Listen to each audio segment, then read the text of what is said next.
ইসলামের প্রত্যেকটা নিয়ম আপনি মানার মাধ্যমে আপনি ইসলামকে রিপ্রেজেন্ট করছেন, অর্থাৎ আপনি ইসলামকে মানুষের কাছে পৌঁছে দিচ্ছেন।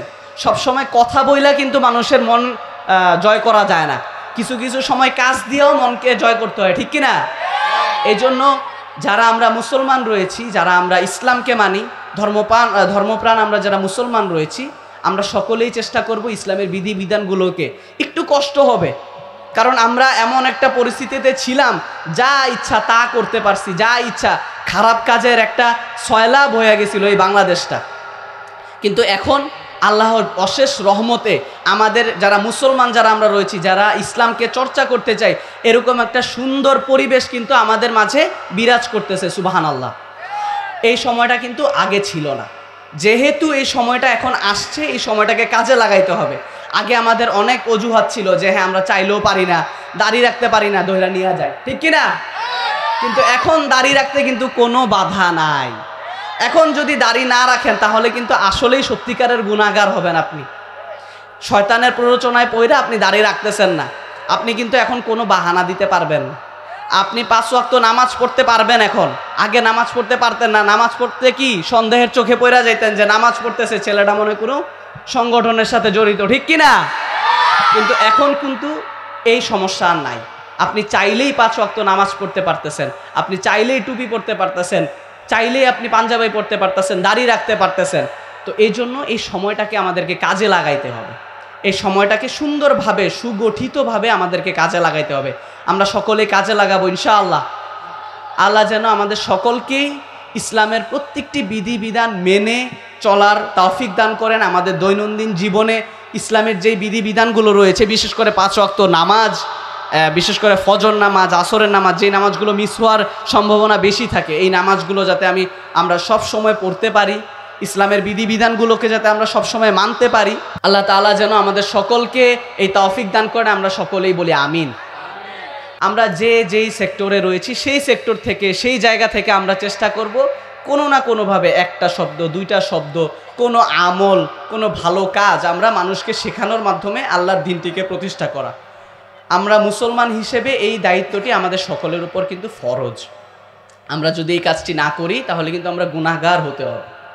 আর দ্বিতীয় যেই কাজটি রয়েছে সেটি হচ্ছে যে দৈনন্দিন জীবনে ভালো কাজগুলো করার চেষ্টা করতে হবে। আল্লাহ তাআলা আমাদেরকে বলে দিয়েছেন যে আমি তোমাদের কাজের যে চেষ্টা রয়েছে সেই চেষ্টার উপরে প্রতিদান দিয়েছি।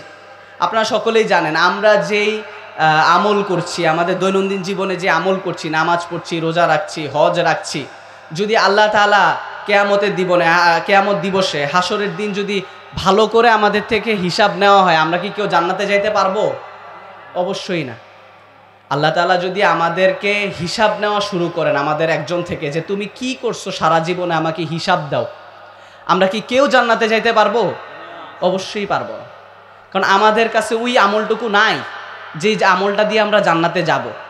কিন্তু আল্লাহ তাআলা এরপরেও আমাদের থেকে যারা আমরা মুমিন রয়েছে আমাদের সকলকে জান্নাতে দিবেন। কিভাবে দিবেন? এই যে আমরা যে ভালো কাজগুলোর চেষ্টা করতেছি, ভালো কাজগুলো করার চেষ্টা করতেছি, এই চেষ্টা কে কতটুকু করতেছে ওইটার উপরে আল্লাহ জান্নাত দিবেন, সুবহানাল্লাহ। কেউ নামাজ পড়ার চেষ্টা করতেছে, আল্লাহ তাআলা যখন জিজ্ঞেস করবে হাসরের ময়দানে যে তুমি নামাজ পড়ছো কিনা, তখন ওই মানুষটা, ওই ব্যক্তিটা বলবে যে আল্লাহ আমি নামাজ পড়ার জন্য বের হইছিলাম, বাসা থেকে বের হইছিলাম, নামাজ পড়ার আমার নিয়ত ছিল, আমি চেষ্টা করছি, কিন্তু একটা কাজের কারণে আমি পড়তে পারি নাই, আমি পরবর্তীতে পড়া নিছি, আমি জামাতে পড়তে পারি নাই। এই যে চেষ্টাটা, আল্লাহ এই জিনিসটাই দেখতে চান আমাদের থেকে। আমরা ফজরের সময় কষ্ট করে ঘুম থেকে উঠতেছি কিনা, আমরা অ্যালার্ম দিয়ে রাখতেছি কিনা, আমাদের উঠার নিয়ত আছে কিনা, এই জিনিসটার উপরে আল্লাহ সওয়াব দেন। আপনি আপনাকে ধাক্কায়া উঠাইলো ফজরের নামাজের সময়, আপনি অনেক কষ্ট করে উঠা নামাজটা পড়ে আবার শুইয়া গেলেন, এইটাতে যে বরকতটা পাবেন এর থেকে বেশি বরকত পাবেন আপনি ঘুমানোর সময় নিয়ত করে ঘুমাইছেন যে আমি ফজরের নামাজে উঠবো, কোনো কারণে উঠতে পারেন নাই, আল্লাহর কাছে এই জিনিসটা বড় হয়ে যাবে। আল্লাহ এই জিনিসটা পছন্দ করেন যে আপনি চেষ্টা করতেছেন আল্লাহর রাস্তায় চলার জন্য, সুবহানাল্লাহ। আল্লাহ তাআলা এই জিনিসটাকে অনেক আদরের সাথে দেখেন, তিনি এই জিনিসটাকে অনেক সুন্দরভাবে দেখেন যে আমরা দৈনন্দিন জীবনে প্রত্যেকটা কাজে আল্লাহ তাআলার বিধিবিধানগুলোকে মানার চেষ্টা করতেছি। এই যে কিছুদিন আগেই হচ্ছে যে আমাদের ঈদুল ফিতর গেল, এর আগে পুরো 1 মাস আমরা রোজা রেখেছি। কত কষ্ট করে আমরা রোজাগুলা রাখছি। সারাদিন মানুষ দেখুক বা না দেখুক, আমরা না খায়া আমরা আল্লাহর উপরে ভরসা রেখে আমরা এই রোজাগুলা রাখছি। তো এই রোজাগুলা রাখার মাধ্যমে কি লাভ হয়েছে? এই রোজাগুলা রাখার মাধ্যমে আমরা যে চেষ্টাটা করলাম যে হ্যাঁ আমাকে এই বিধানটা দেওয়া হয়েছে, রোজার বিধানটা দেওয়া হয়েছে, আমি রোজাগুলো রাখলাম, এই যে রোজাগুলো রাখার চেষ্টা রাখতেছি, এই বিষয়টাই আল্লাহ খুবই পছন্দ করেন এবং এটার উপর ভিত্তি করেই আল্লাহ তাআলা আমাদেরকে জান্নাত দিবেন বলে ইনশাআল্লাহ। তো আমাদের প্রত্যেকটা দৈনন্দিন জীবনের প্রত্যেকটা কাজে আমাদেরকে কি করতে হবে? ভালো কাজগুলো করার চেষ্টা করতে হবে। কি করতে হবে? চেষ্টা করতে হবে। আমরা কে কতটুক পারি, আমাদের কতটুক সামর্থ্য আছে সেটা কিন্তু আমাদের জানা নেই, কিন্তু আমাদেরকে নিয়ত করতে হবে এবং ওই অনুযায়ী চেষ্টা করতে হবে। আমরা যার সেক্টর থেকে যেই জায়গায় যারা আমরা যে পেশায় নিয়োজিত আছি সেই পেশায় থেকেই আমাদের এই ভালো কাজগুলো করার চেষ্টা করতে হবে। আমি নামাজ দিয়ে শুধু একটা উদাহরণ দিলাম মাত্র, কিন্তু শুধু নামাজেই কিন্তু ইসলামটা সীমাবদ্ধ নয়। আমরা যারা দোকানদারি করতেছি, এই দোকানে 1 টাকা বেশি নিলে এটা জুলুম হবে, এই জিনিসটা আমি নিব না, এটাই কিন্তু ইসলামকে প্র্যাকটিস করা, এটাই কিন্তু আল্লাহর রাস্তায় চলা। আপনি ওদিক দিয়ে বেশি টাকা নিচ্ছেন, আপনি 10 টাকার মাল 20 টাকায় বিক্রি করতেছেন, ঠিকই 5 ওয়াক্ত আবার নামাজও পড়তেছেন, কোনো লাভ হবে না কিন্তু। কারণ এই নামাজটা আপনার উপরে কোনো তাসির পড়তেছে না, এই নামাজটার কোনো ফলাফল আপনি পাচ্ছেন না। কারণ আল্লাহ তাআলা কি বলছেন? যে যারা নামাজ পড়ে 5 ওয়াক্ত তাদেরকে সকল অশ্লীল কাজ থেকে আমি বিরত রাখি। তো আপনি বলতে পারেন যে আমি তো নামাজ পড়তেছি, এখন তাইলে আমি জুলুমও করতেছি, আমি 10 টাকার মাল 20 টাকা বিক্রি করতেছি, তো আমি তো নিজেকে আটকাইতে পারতেছি না। আপনি নিজে চেষ্টা করতেছেন না, তাই আপনি আটকাইতে পারতেছেন না। আল্লাহ তাআলা বলছেন যে ভালো করে নামাজ পড়ো, যে সুন্দরভাবে সুষ্ঠুভাবে নামাজগুলো পড়ে তাকে আমি সকল ধরনের অশ্লীল কাজ থেকে, মানে অশ্লীল কাজ বলতে এখানে গুনাহ কাজ বোঝানো হয়েছে, সকল ধরনের গুনার কাজ থেকে আমি তাকে বিরত রাখি। আপনি যখন খালেস নিয়তে আপনি অন্তর থেকে নিয়ত করবেন যে হ্যাঁ আমি নামাজ পড়ার মাধ্যমে আমি যেই সেক্টরে কাজ করি, আমি যেই পেশায় কাজ করি, এই পেশায় নিয়োজিত থেকে আমি নামাজ পড়ার মাধ্যমে ওই পেশায় মানুষের সেবা করব এবং আল্লাহর দ্বীনকে প্রতিষ্ঠা করব, তাহলেই দেখবেন আপনি 5 ওয়াক্ত যোহর নামাজটা পড়া যখন আপনি দোকানে যাবেন, তখনই দেখবেন যে আপনি 10 টাকার জায়গায় 20 টাকা রাখতে গেলে আপনার বিবেকে বাধা দিতেছে। তখনই দেখবেন যে আপনি যখনই নিয়তটা করবেন যে হ্যাঁ আমি এই নিয়ত করার মাধ্যমে, নামাজ পড়ার মাধ্যমে ভালো আল্লাহর রাস্তায় ফিরে আসতে চাই, তখনই কিন্তু আল্লাহ আপনাকে ফিরায় নিয়ে আসবে। আপনি এদিক দিয়ে জুলুম করতেছেন, সুদ খাইতেছেন, ঘুষ খাইতেছেন, হারাম খাচ্ছেন, কিন্তু আবার ঠিকই নামাজ পড়তেছেন, কিন্তু আপনার মনের ভিতরে সেই অনুভূতিটা নাই। আপনি নামাজটাকে মনে করতেছেন যে ইসলামের একটা আল্লাহ তাআলা বলছে আমি এই জন্য নামাজ পড়তেছি, কিন্তু না, নামাজ পড়ার মাধ্যমে আপনি একজন মুমিন বান্দা হিসেবে নিজেকে পরিণত করতে হবে, তাহলেই আপনার নামাজের সফলতা আসবে। তো এই জন্য আমাদের কি করতে হবে? আল্লাহর যে ইবাদতগুলো রয়েছে প্রত্যেকটা কাজে আমাদেরকে খালেস অন্তরে আগে নিয়ত করতে হবে যে আমি কেন এই ইবাদতটা করতেছি, আমি রোজাটা কেন রাখতেছি, শুধু না খাওয়ার জন্য রোজা রাখতেছি? এই না খাওয়ার জন্য তো তাইলে রাস্তার কত মানুষ আছে যে না খায়া দিনের পর দিন থাকতেছে, পানি খায়া থাকতেছে, একটা রুটি খায়া থাকতেছে, তো তাইলে ওদের রোজা হয় না কেন? আমরা রোজাটা রাখার মাধ্যমে আমাদের ডিফারেন্সটা কি তাইলে ওদের মাধ্যমে? এই জিনিসটাই হচ্ছে যে আমাদের মধ্যে পার্থক্য, যে রোজাটা যে আসছে এটাই হচ্ছে যে পার্থক্য, যে আমি রোজা রাখার মাধ্যমে আল্লাহকে একদম সম্পূর্ণভাবে বিশ্বাস করতেছি যে হ্যাঁ আমাকে কেউ দেখতেছে না, আমি বাথরুমে গেলাম, আমি বাথরুম থেকে যদি এক ঢোক পানি খেয়ে বাইর হই, আমার আম্মু আব্বু কেউ দেখতেছে না, গোসলের সময় আমি অভিনয় করলাম যে ভুলে খায়া ফেলছি পানিটা, কেউ দেখতেছে না, কিন্তু আল্লাহ তো দেখতেছে। এই রোজার সময় আমাদের এই অনুভূতিটা তৈরি হয়, আর এই অনুভূতি তৈরি হওয়াটাই হচ্ছে রোজার সফলতা। বলেন সুবহানাল্লাহ। এরকম প্রত্যেকটা ইবাদতের সফলতা রয়েছে, প্রত্যেকটা ইবাদতের পিছনে কিছু নির্দিষ্ট কারণ রয়েছে যে কেন এই ইবাদতগুলা করতে হবে। আল্লাহ তাআলা প্রত্যেকটা ইবাদতের পিছনে কোনো না কোনো কারণ দিয়ে দিয়েছে। তো যেমন ফজরের নামাজটা পড়তে হবে, কেন পড়তে হবে? কারণ ফজর নামাজ এটা সায়েন্টিফিকলি প্রমাণিত যে ফজরের সময় যারা উঠে, সুবে সাদিক মানে সূর্যের আগে যারা উঠে, তাদের হচ্ছে যে হায়াত আল্লাহ তাআলা বৃদ্ধি করে দেয়। অটোমেটিকলি যারা, এটা রিসার্চে দেখা গেছে যে যারা নিয়মিত ফজরের, অর্থাৎ আমরা যদি সায়েন্টিফিকলি চিন্তা করি যে সূর্য ওঠার আগে ফজরের যে ওয়াক্তটা আছে, সেই সময় যারা প্রতিনিয়ত ঘুম থেকে উঠে এবং ফজর নামাজের পরে যারা হাঁটাচলা করে এবং না ঘুমায়, তাহলে তাদের রিজিক বৃদ্ধি করে দেন সুবহানাল্লাহ আল্লাহ তাআলা। তো এবং শারীরিকভাবে তো অবশ্যই উপকারিতা আছে, সেই সাথে ইসলামের দিক দিয়ে আমাদের রিজিক বাড়বে, আমাদের নিজেদের আয়ু বাড়বে। আয়ু কিন্তু আল্লাহ তাআলার বরকতের মধ্যে অনেক বড় একটা বরকত। সবাই কিন্তু অনেক বেশি আয়ু পায় না। আমাদের মধ্যে এই যে সমাজে প্রবীণ ব্যক্তি কিন্তু খুবই কম থাকে। কেন? কারণ আয়ু আল্লাহ তাআলা সব মানুষকে দেয় না, এটা অনেক বড় একটা নেয়ামত আমাদের জন্য। তো এই আয়ুটা বৃদ্ধি পাবে কখন? ফজর নামাজ যখন আপনি প্রতিনিয়ত উঠা পড়বেন। তো ফজর নামাজ পড়তে গেলে না আপনার ঘুমায় যেতে হবে 10টার সময়। তো এই জায়গায় আবার আরেকটা নিয়ম আসতেছে। আপনি যদি ইসলামের প্রত্যেকটা নিয়মকে মানেন, দেখবেন যে আপনার জীবনটা, আপনার যে ডেইলি লাইফটা আছে, ডেইলি লাইফটা অটোমেটিকলি চেঞ্জ হয়ে যাইতেছে। আপনি রাত্রেবেলা ফোন চালান, আপনি ঘুমানোর আগে ফোন নিয়ে ঘুমান, আপনি ফোন দেখতে দেখতে 2টা-3টার সময় ঘুমান, তাহলে তো কোনোভাবেই আপনি ফজরের সময় কি উঠতে পারবেন না। এটা অসম্ভব ফজরের সময় ওঠা। আপনি যদি আসলেই ফজর নামাজ পড়তে হয়, তাহলে আপনার ঘুমাইতে হবে কয়টায়? 9টায়, 10টায় অথবা সর্বোচ্চ 11টায়। যদি ঘুমাইতে পারেন তাহলে ফজর নামাজ আপনি পড়তে পারবেন। আপনি 11টায় আবার কখন ঘুমাইতে পারবেন? যখন আপনি 8:15টার সময় এশার নামাজটা পড়া ভাত খাইয়া ফেলবেন। তো প্রত্যেকটা কাজ, ইসলামের প্রত্যেকটা কাজ, ডেইলি লাইফের প্রত্যেকটা কাজ একটার সাথে আরেকটা জড়িত, একটার সাথে আরেকটা কানেক্টেড। তো আমরা একটা বাদ দিয়ে আরেকটা করব, এটা কোনোভাবেই হবে না।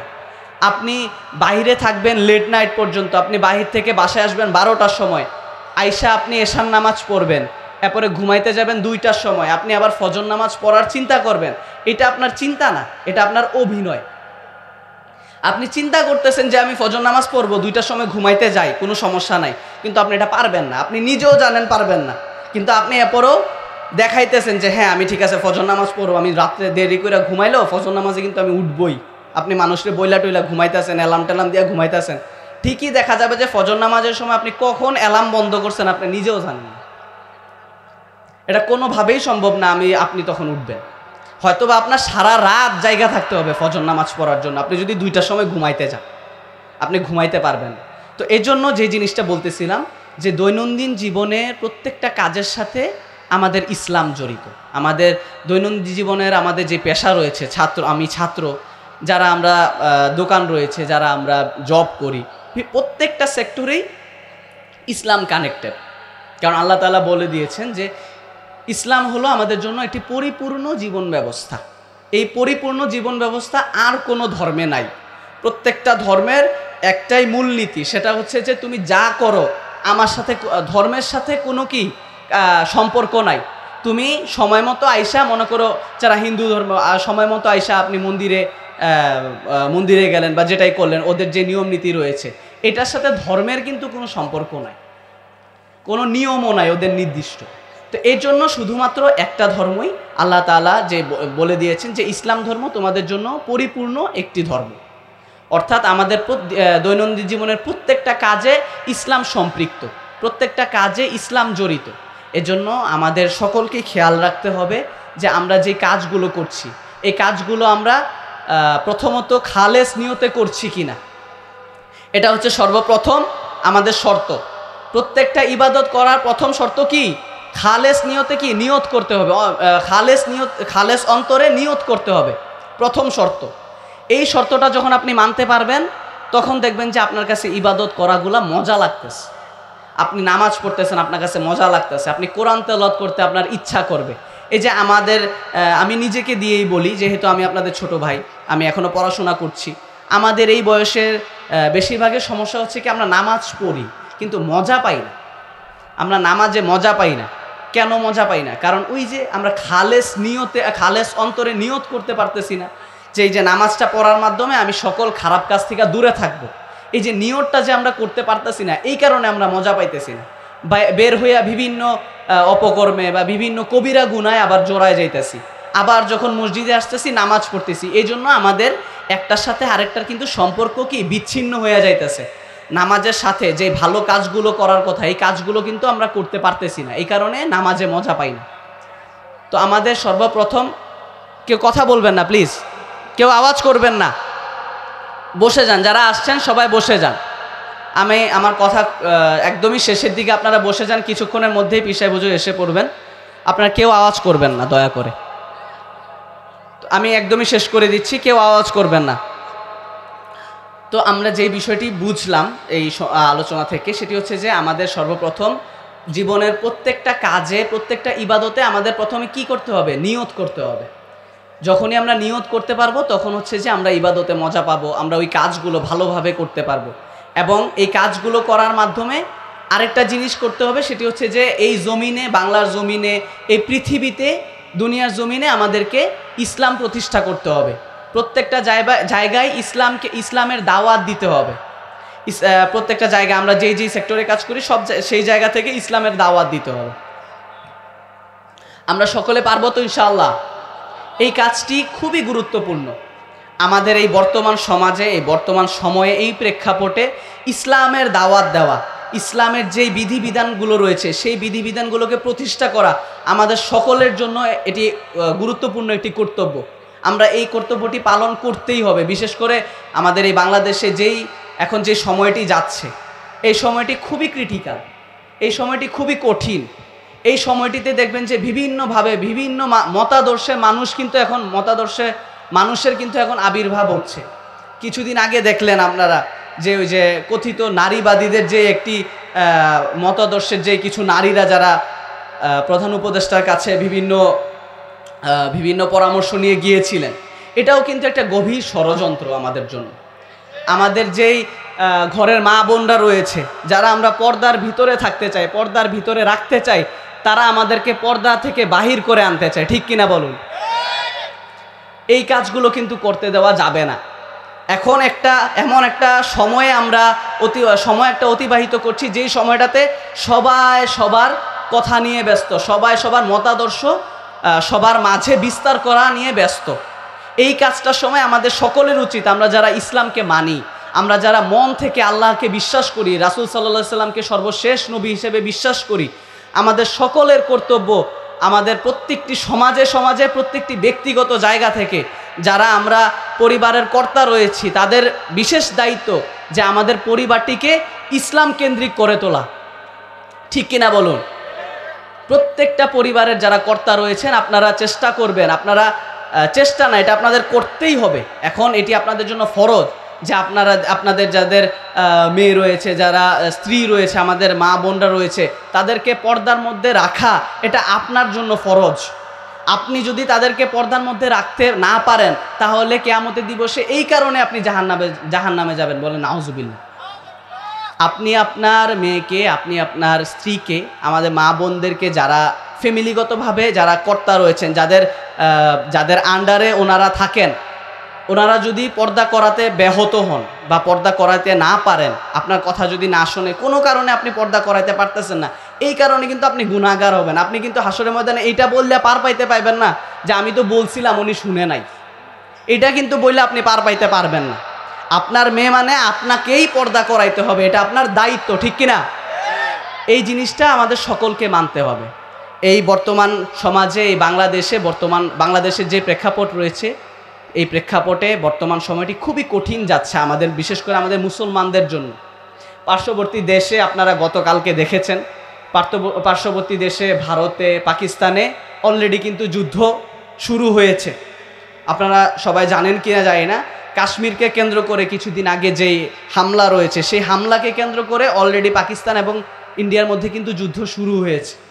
তো এই সময়টি পার্শ্ববর্তী দেশের যুদ্ধ চলছে, ইসরায়েলে গাজায় যুদ্ধ চলছে, প্রত্যেকটি জায়গায় কিন্তু মুসলমান এখন নির্যাতিত।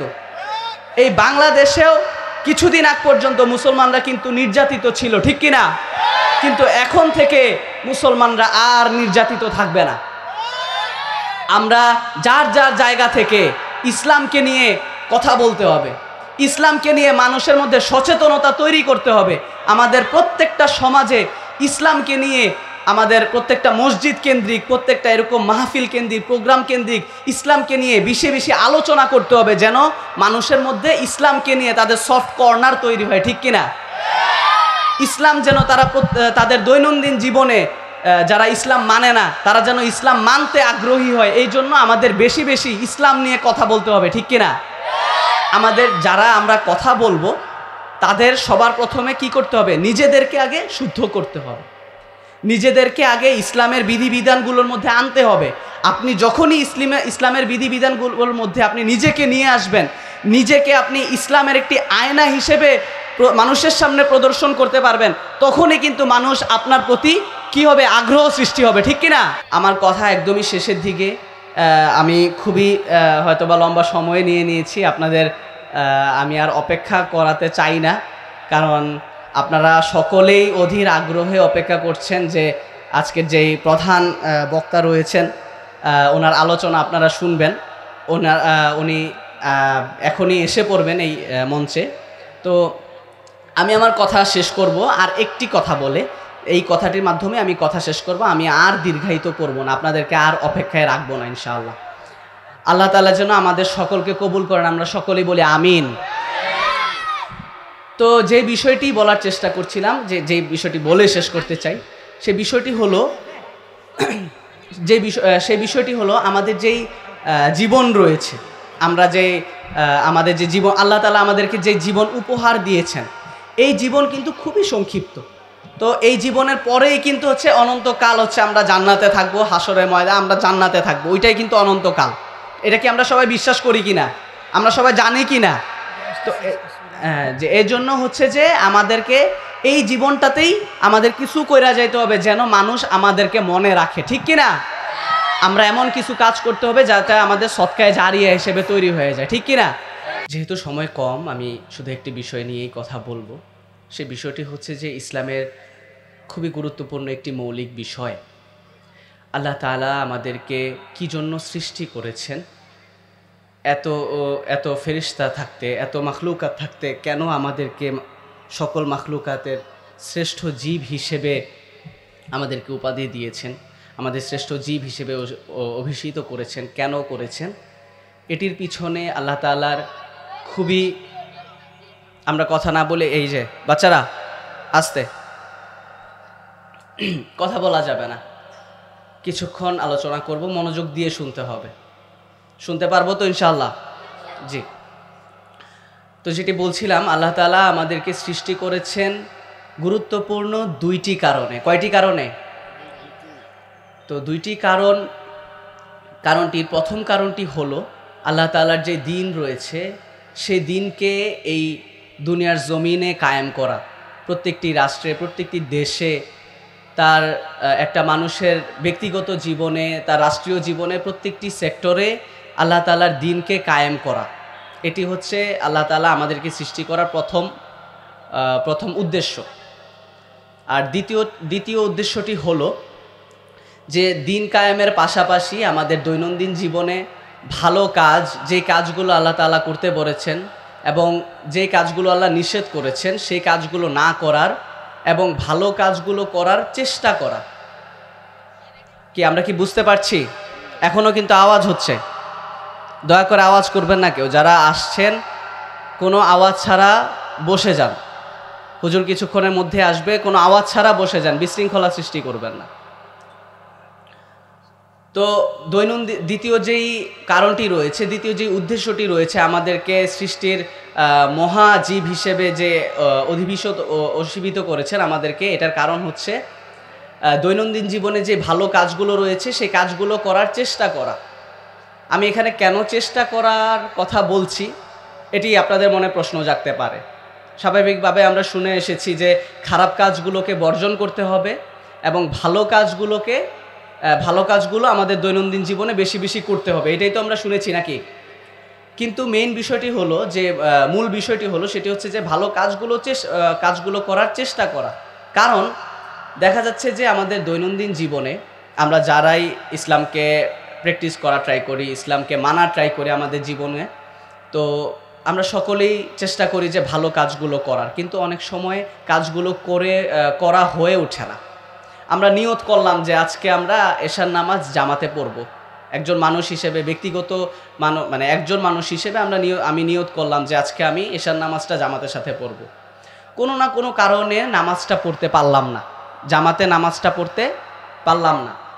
তো এখানে কি হলো বিষয়টা, আমি নিয়ত করছি যে জামাতে নামাজ পড়বো আমি এশার নামাজটা, কিন্তু পড়তে পারলাম না। এই যে আমি যে নিয়ত করলাম এবং আমি যে বাসা থেকে বের হলাম, যেটাই হোক আমরা বাসায় আসার চেষ্টা করতেছি বা মসজিদে যাওয়ার চেষ্টা করতেছি, নিয়ত করলাম যে আজকে এশার নামাজটা পড়ব। তো বাসা থেকে যখনই বের হলাম, বের হওয়ার পথিমধ্যেই দেখা গেল যে কোনো একটা কাজ পড়ে গেছে, আমার ইমার্জেন্সি একটা কাজ পড়ে গেছে যেটা যাওয়াই লাগবে। হ্যাঁ, এই 5 মিনিটের মধ্যেই যাওয়া লাগবে, না হলে সমস্যা হইতে পারে বা কোনো ঝামেলা হবে।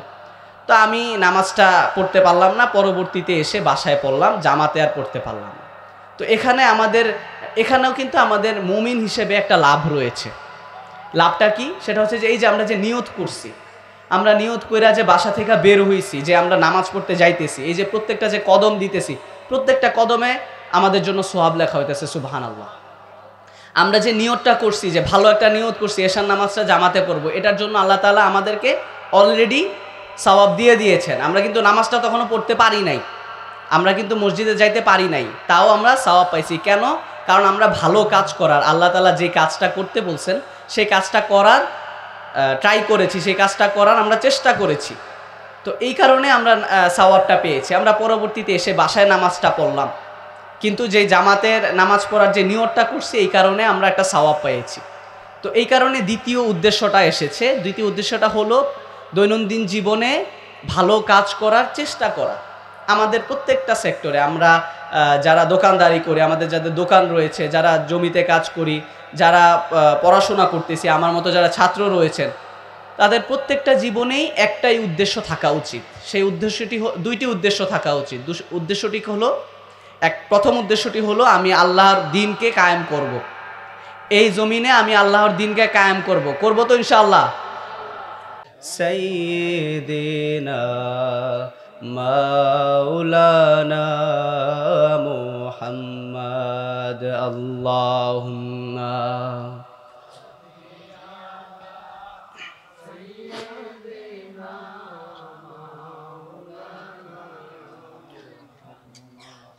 ওয়া আলা আলি সাইয়্যিদিনা মাওলানা মুহাম্মদ আশিক হইয়া পর দুরুদ মাশুক তুমার মদিনায়,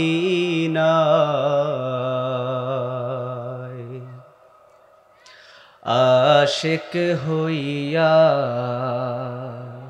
পর দুরুদ মাশুক তোমার মদিনায়।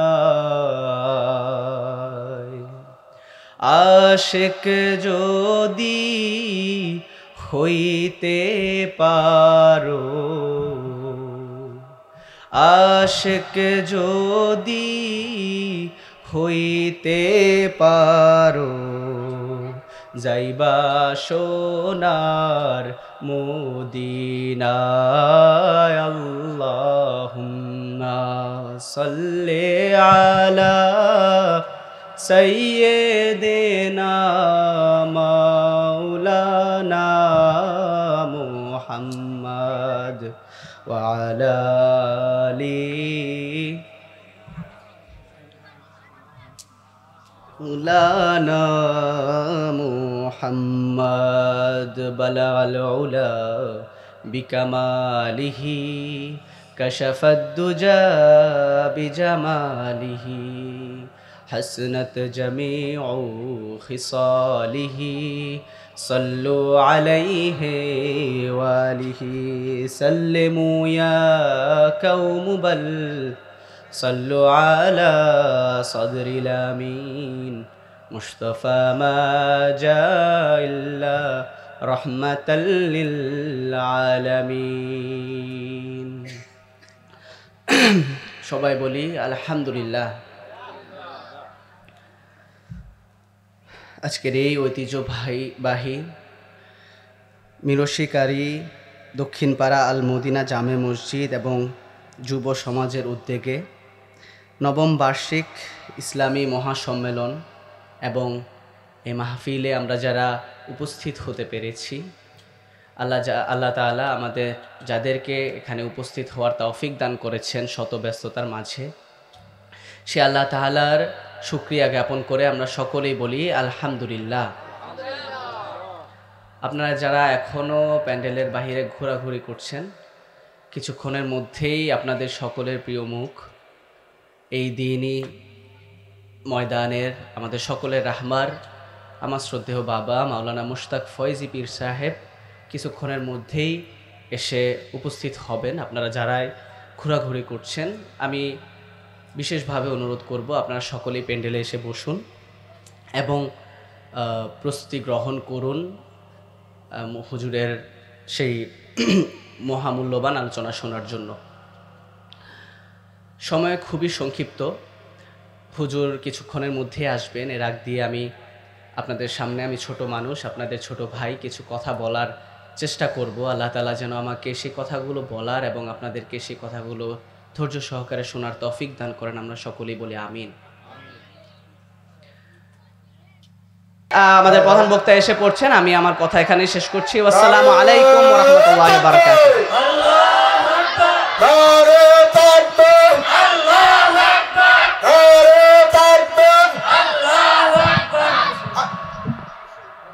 মিশিগারের পক্ষ থেকে, যুব সমাজের পক্ষ থেকে